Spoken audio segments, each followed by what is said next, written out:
siang dan selamat malam semua.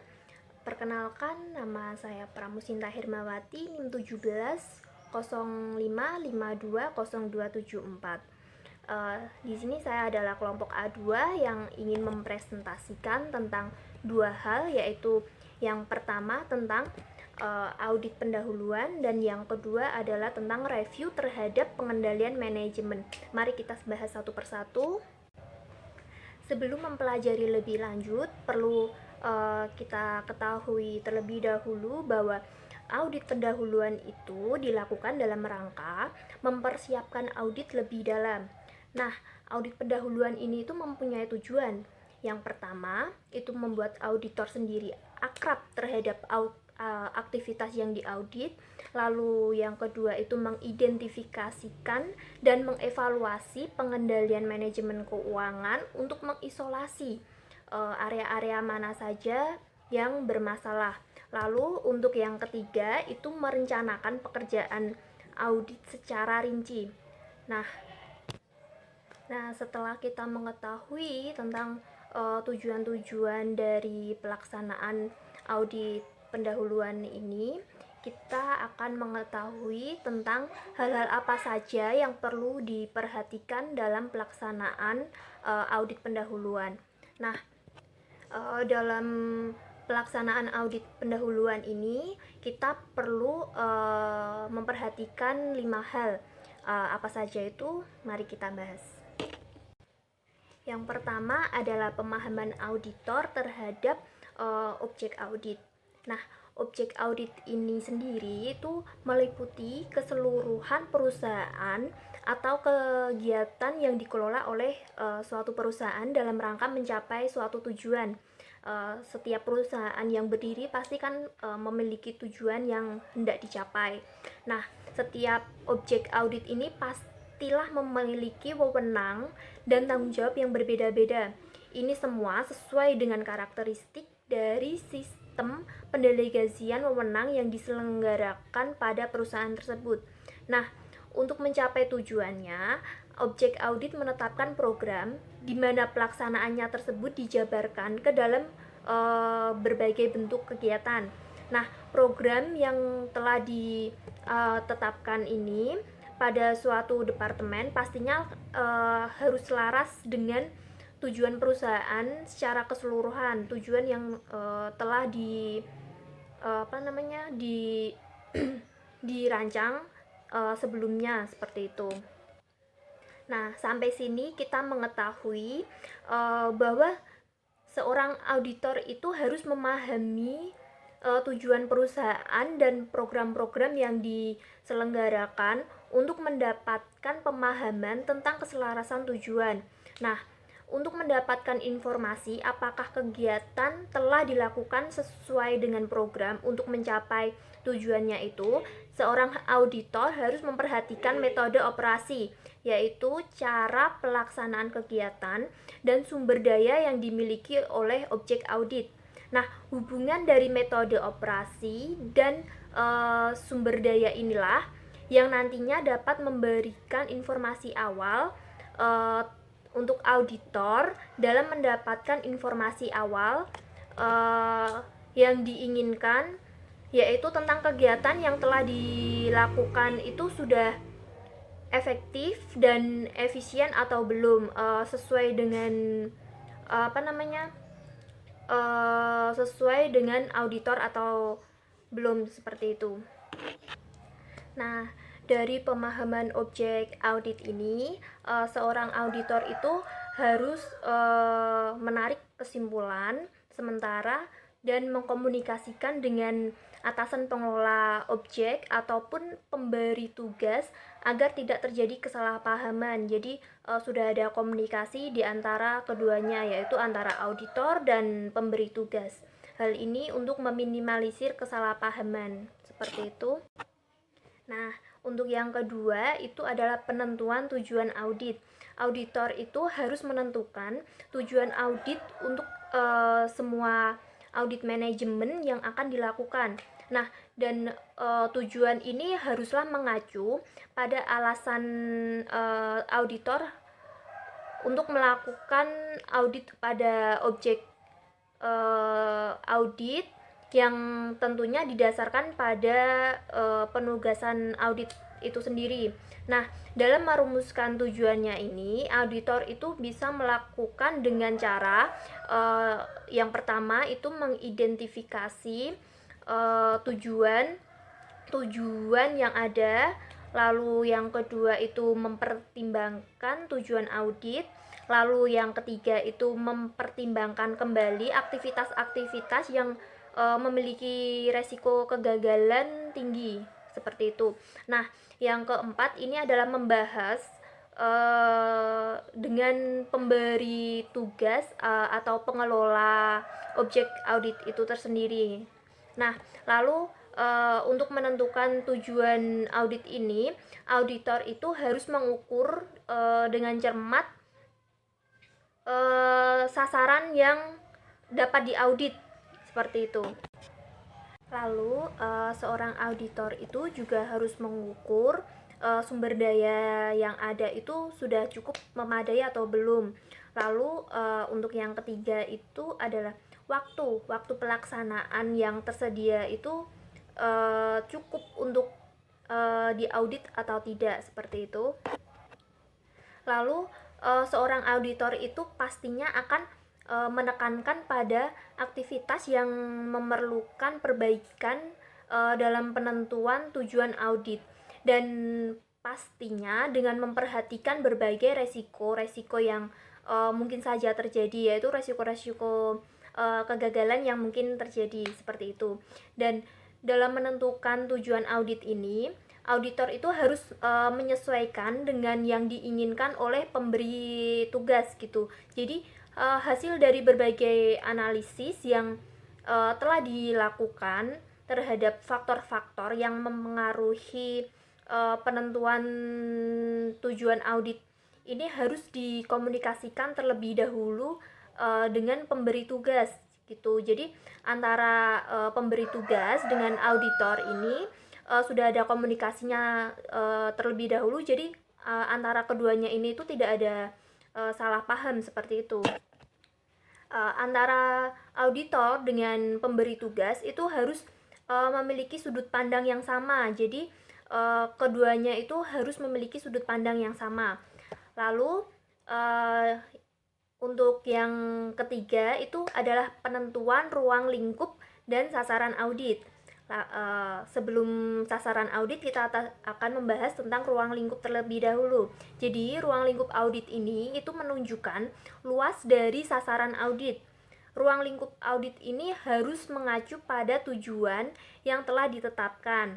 Nah, di mana ruang lingkup ini itu terdiri dari, yang pertama itu adalah bidang keuangan, yang kedua itu adalah ketaatan kepada peraturan dan kebijakan perusahaan, lalu yang ketiga adalah ekonomisasi, yang keempat adalah efisiensi, dan kelima tentunya adalah efektivitas.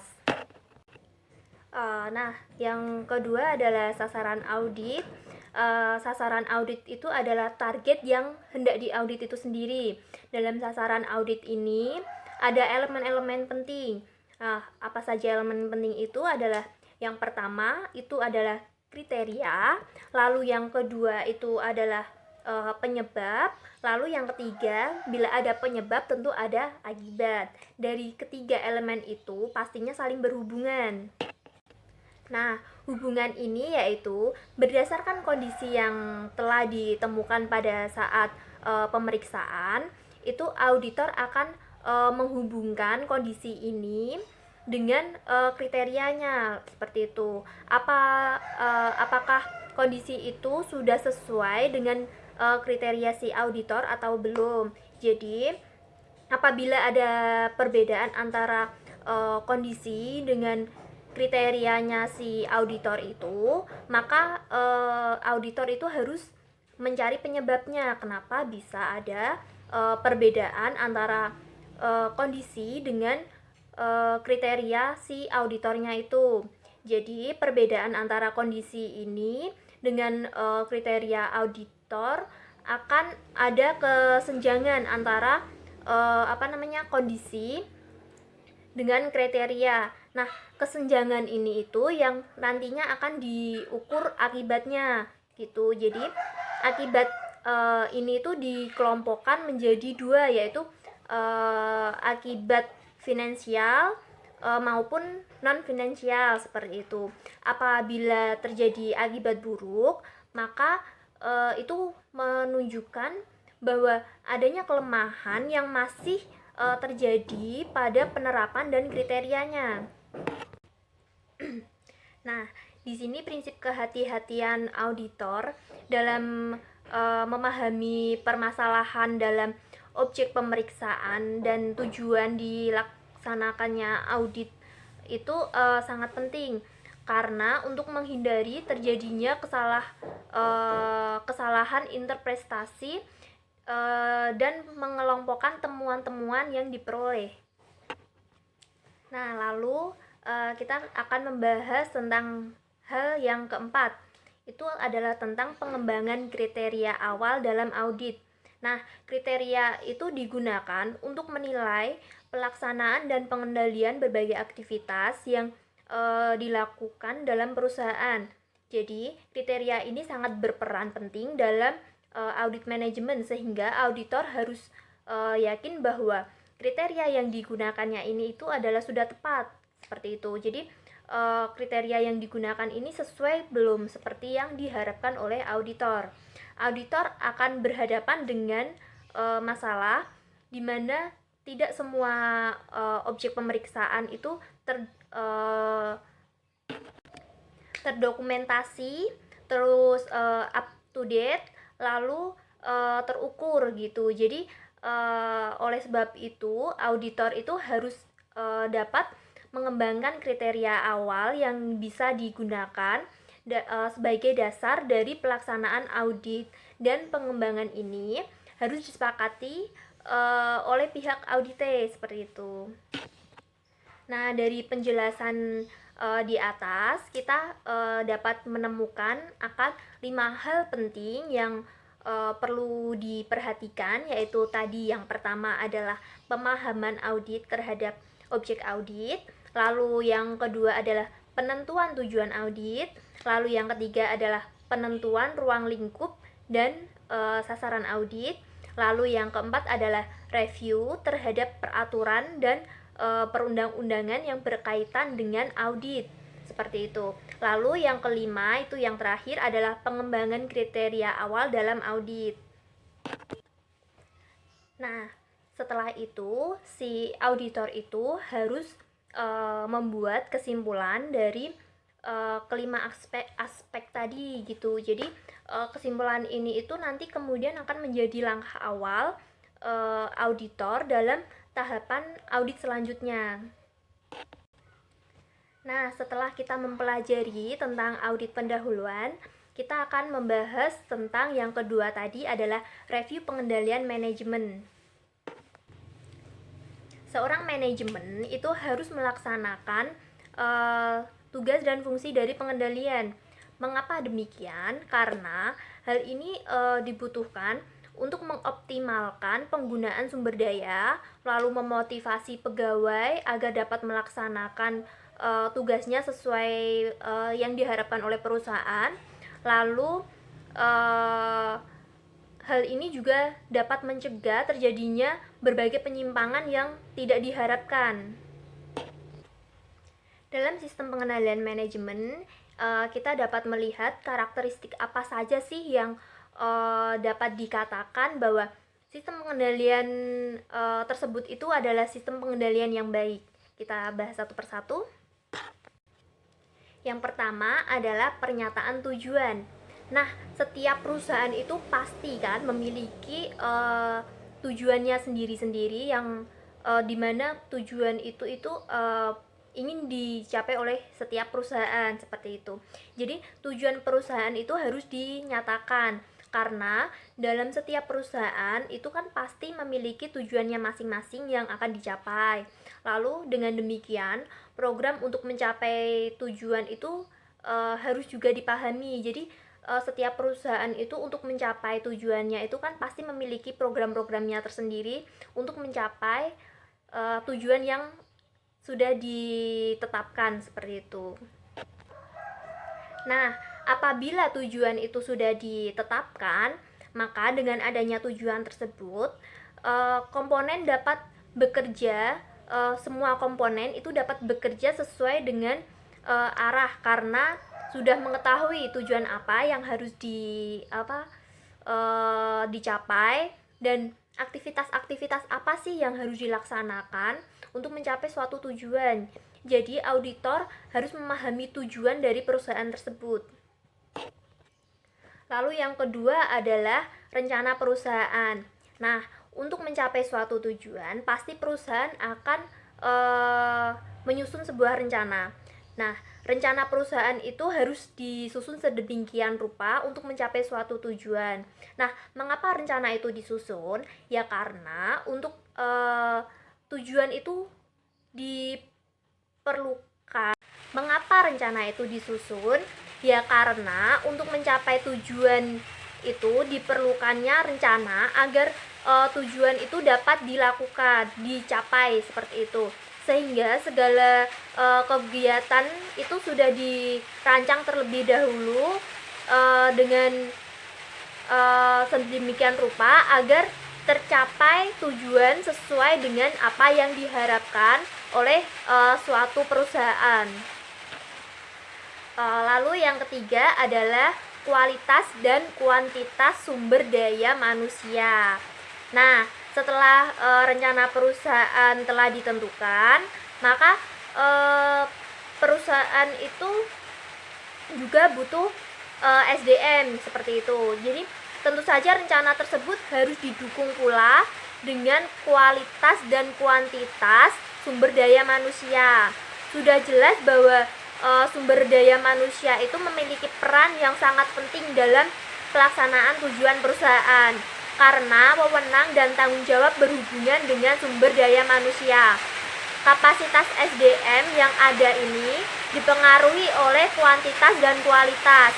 Apakah terdapat jumlah karyawan yang banyak, tapi kualitasnya itu tidak memadai, tidak sesuai dengan standar dan tidak memberikan kontribusi besar terhadap perusahaan. Jadi tidak memberikan kontribusi yang diharapkan oleh perusahaan.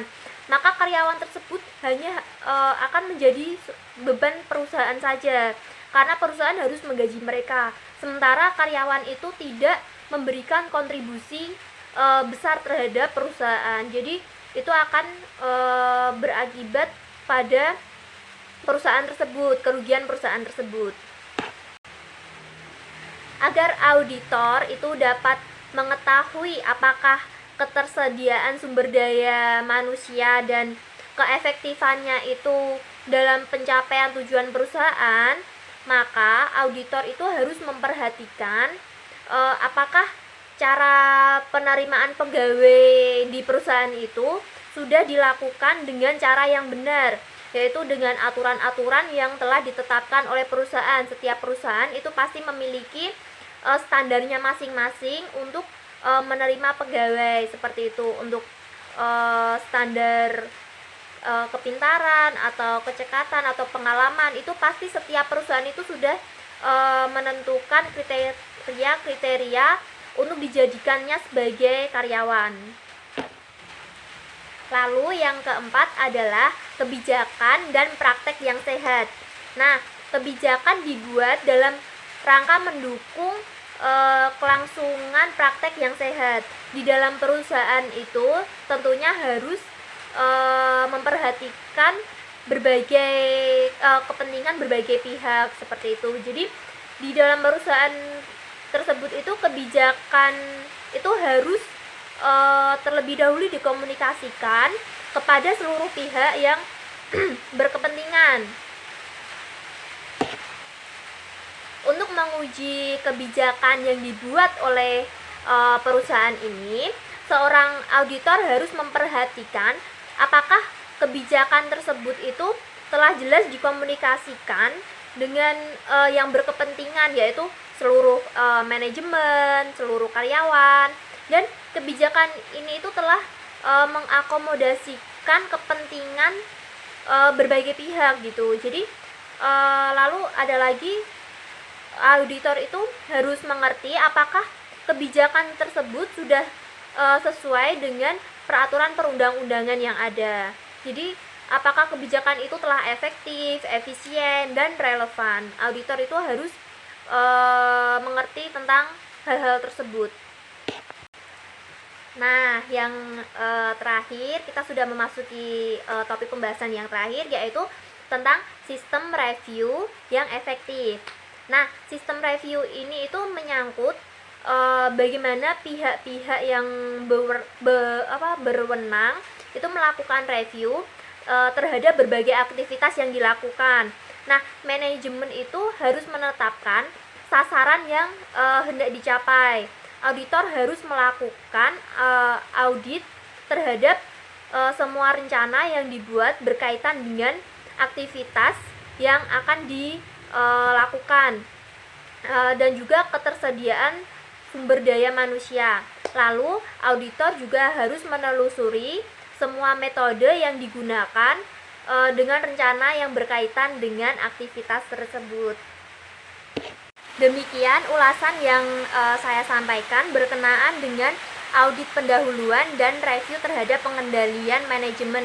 Saya minta maaf apabila ada suara-suara yang mengganggu karena saya sedang ada di desa. Semoga ilmu yang saya sampaikan itu bermanfaat. Tetap di rumah, jaga kesehatan, selalu belajar, semangat, dan terima kasih.